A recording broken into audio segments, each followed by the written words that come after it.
Pourquoi c'est si pénible? Pourquoi c'est si laborieux? Tu sais ce que tu dois faire. Tu sais que tu dois travailler sur toi-même. Tu sais, et tu prends les résolutions, les engagements. Tu commences à 100 à l'heure, et puis après, tu t'essouffles. Pourquoi? L'Esprit m'a dit, c'est parce que nous sommes nombreux à croire naïvement que la paresse, la négligence, la nonchalance, l'assoupissement sont des défauts ou des mauvaises habitudes. Dans ce message, Yvan Castano nous partage une vérité profonde qui peut réellement changer ta manière de voir ta situation actuelle. Ne regarde pas ça comme une simple vidéo. Écoute attentivement jusqu'à la fin. Notre objectif est simple. Partager des résumés de prêches parce qu'ils sont vraiment importants pour nos vies. Alors écoutons ensemble et n'oubliez pas d'abonner et de partager la vidéo. Dieu vous bénisse. Est-ce que quelqu'un me suit? Il m'a dit, vous ne les voyez pas telles qu'elles sont véritablement. Des systèmes de pensée, des forteresses, des prisons intérieures qui vous tiennent en captivité. Dès lors que tu ne vois pas la paresse comme une forteresse, comme un système de pensée habilement construit dans le cœur des hommes pour les empêcher de briller, dès lors que tu n'identifies pas ça comme une prison intérieure, une forteresse, tu ne vas pas le traiter de manière spirituelle. Tu vas le traiter à coup de bonnes résolutions. Bon, cette fois-ci, ça fait 10 000 fois que tu dis cette fois-ci, mais cette fois-ci, tu dis c'est cette fois-ci. Et puis après, la prochaine fois encore, tu vas dire, j'ai dit encore, cette fois-ci, pour de vrai, de cette fois-ci. Est-ce que Dieu est en train de parler à quelqu'un? Pourquoi? Parce que tu emploies une recette de vœux pieux, de bonnes résolutions, face à des prisons intérieures, face à des raisonnements, face à des stratégies diaboliques. Aucune résolution ne va te sortir de là. C'est pour ça que tous les gens qui disent cette année je décide de faire du sport, cette année j'arrête l'alcool, cette année j'arrête l'impudicité, la masturbation, assez c'est assez. Tu crois que tu peux combattre une forteresse? Parce qu'il y a les hommes forts et puis leur forteresse.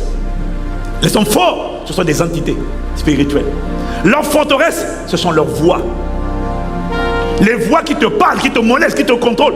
Tu penses que tu peux triompher de cette voix-là avec cette année, je vais.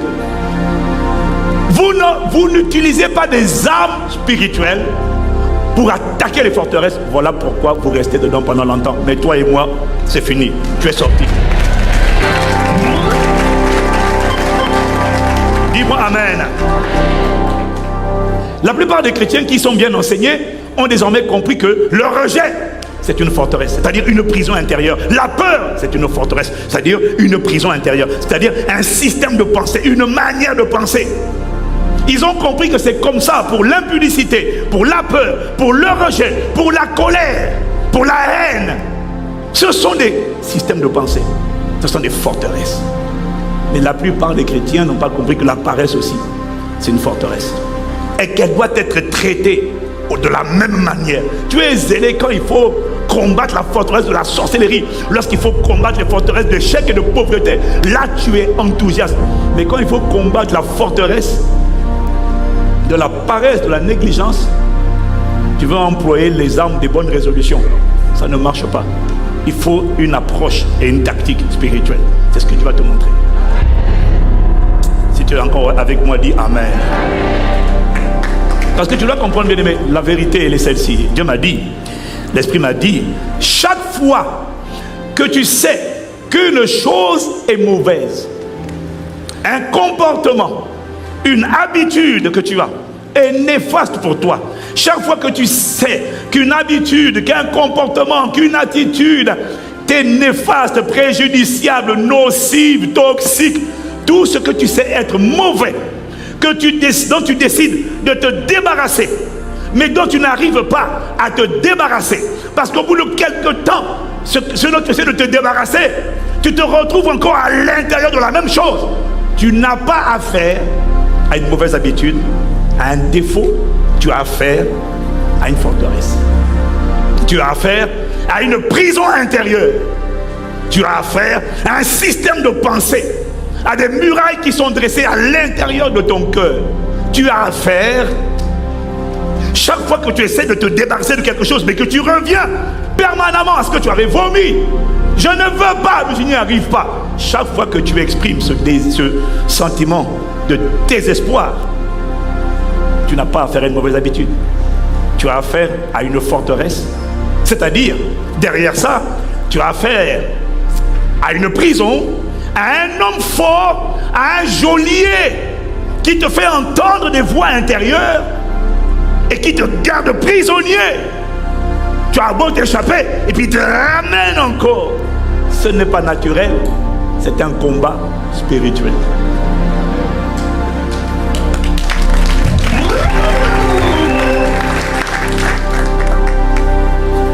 Le Seigneur a dit dans Jean 8, verset 34, en vérité, je vous le dis, quiconque se livre au péché est esclave du péché.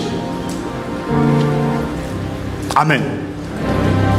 Et dans Jean 6, au verset 16, la phrase qui m'intéresse, c'est celle où Paul, poussé par l'Esprit, dit « Vous êtes esclaves de celui à qui vous obéissez. » Dis Amen. Ça veut dire quoi? Ça veut dire que chaque fois que tu es esclave, tu te tiens, chaque fois que tu es esclave, tu es retenu contre ton gré, prisonnier d'un péché que tu ne veux pas, mais qui te tient et qui te ramène. Ce n'est pas juste un péché. Derrière ce péché, il y a un esprit, il y a un maître, il y a un homme fort, il y a un geôlier qui te contrôle et qui te garde prisonnier, malheureusement, pas par la force, mais par la ruse. Mais il va complètement tomber dans ta vie au nom de Jésus.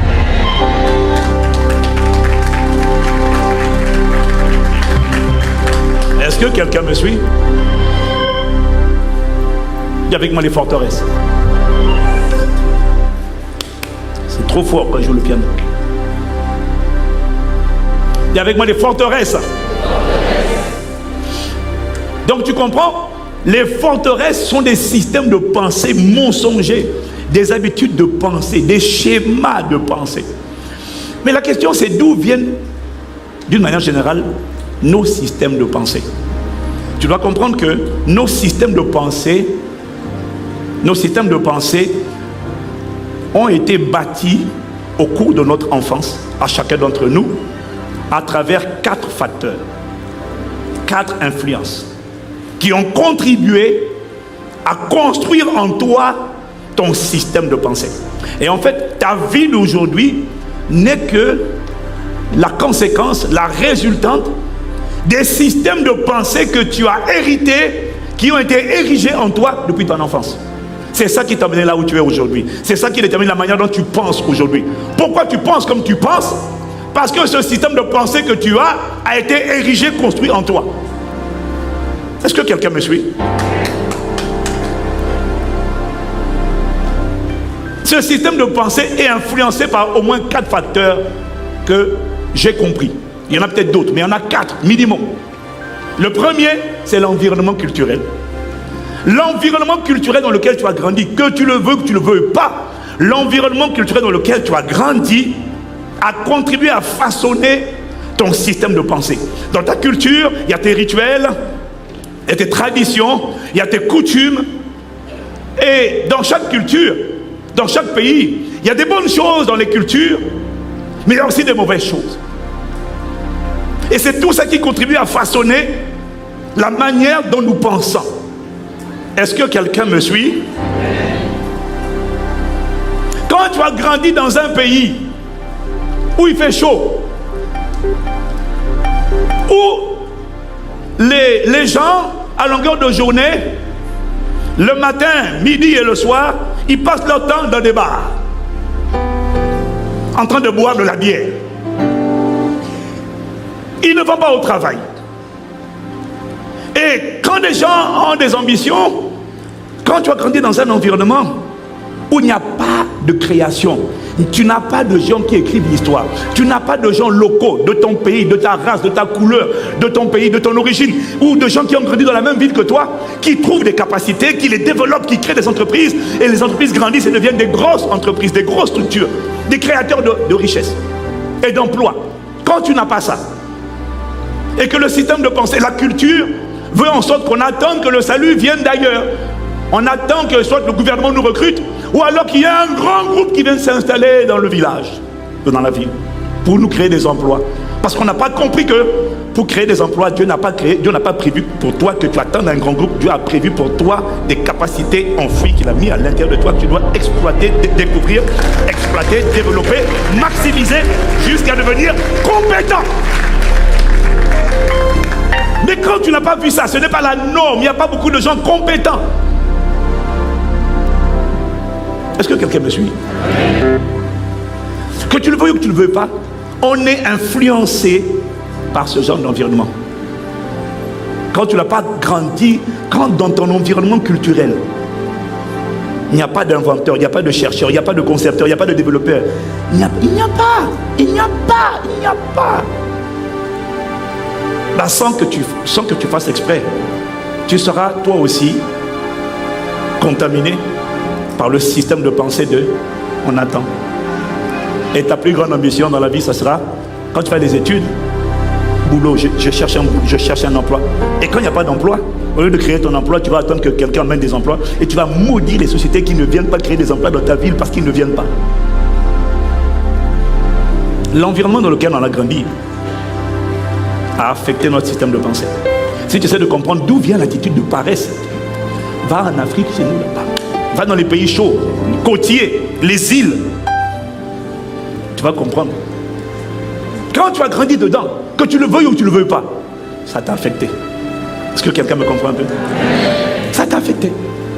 Parce que tu n'as pas vu des gens diligents, bosseurs, excellents. Non, c'est pas ça. Ce sont des perles rares.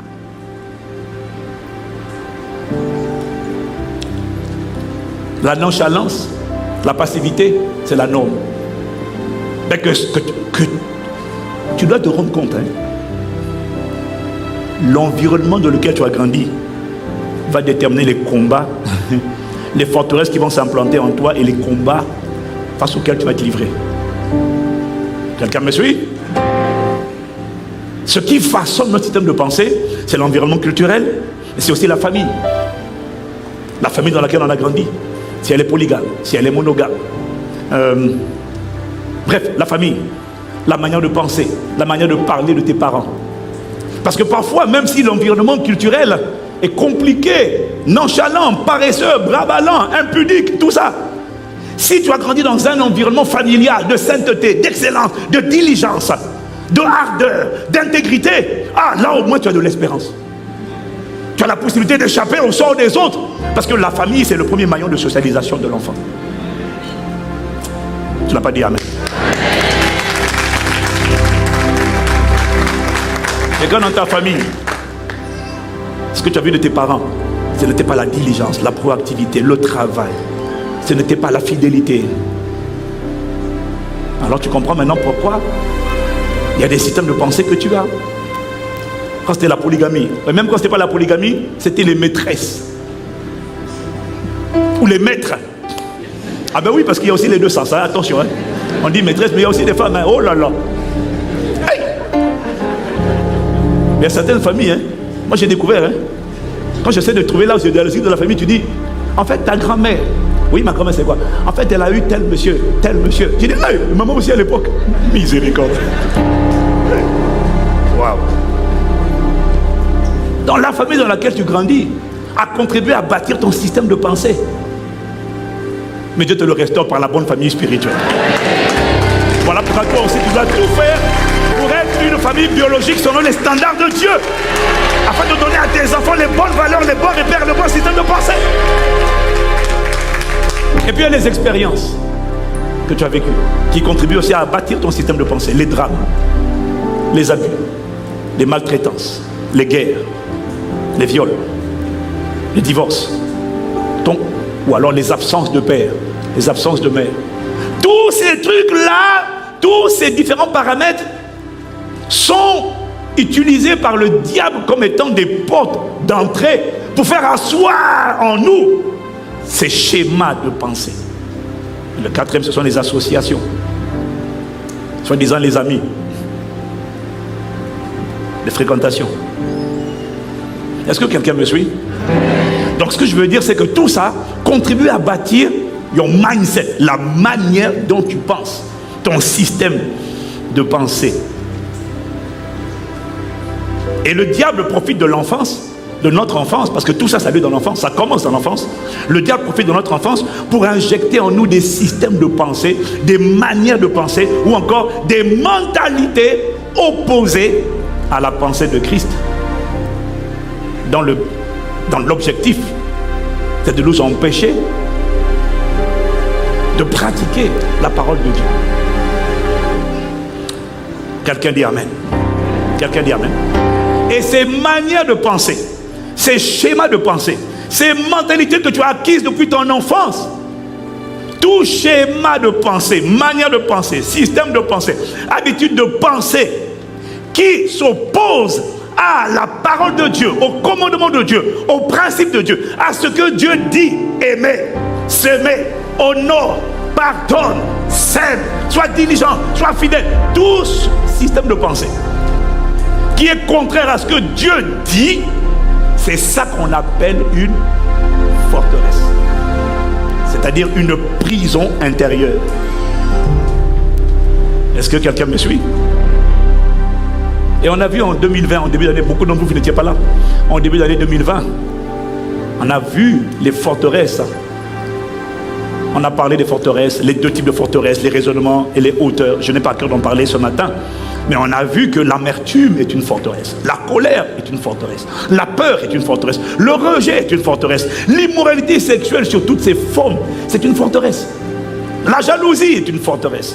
En fait, derrière chaque œuvre de la chair, il y a un démon qui est derrière et qui est dans la mission, c'est de construire en toi un système de pensée, une prison intérieure, un Jéricho, des murailles, et qui cadenasse ta manière de penser.